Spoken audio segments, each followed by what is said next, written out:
COVID-19 cases are going down as more Central Texans get vaccinated. But now illnesses among children we haven't seen much of during the pandemic are making a comeback. The ailments include croup, strep throat, and the common cold. As KXAN investigator Arzo Dost explains, it comes on the heels of the CDC issuing a warning about a respiratory virus spiking across Texas and the nation.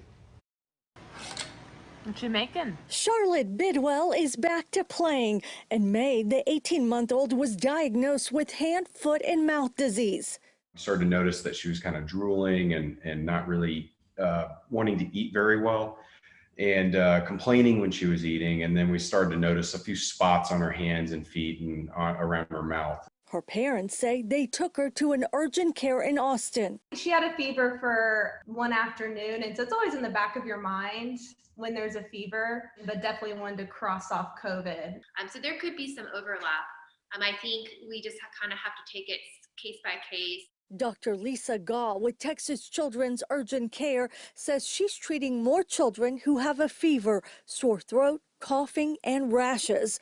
Across Texas children's hospitals and urgent care clinics, in May of 2020, about 1 in every 15 respiratory samples tested positive for the common cold.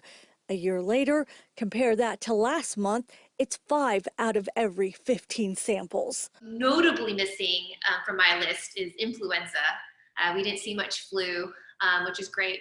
But Dr. Goss says they're starting to see some respiratory syncytial virus, or RSV cases.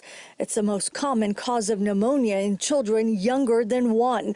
The CDC says it shows up in the fall and winter, but since March, there has been an increase in cases in more than a dozen states, including Texas. Masking, social distancing, hand washing, all these things help prevent the spread of COVID-19. But it also helped mitigate all these other common viruses that have been around for a long time. The American Academy of Pediatrics recommends kids ages 2 and up not fully vaccinated yet continue to wear their face masks, not only to prevent COVID-19, but also these other viruses. Going on an Easter egg hunt. Now that she's feeling better, Charlotte is learning about a whole new world post-pandemic. Trying to live our lives again and socialize Charlotte a little bit more, our COVID baby. So we're going to see friends more and family. Arzo Dost, KXAN investigates.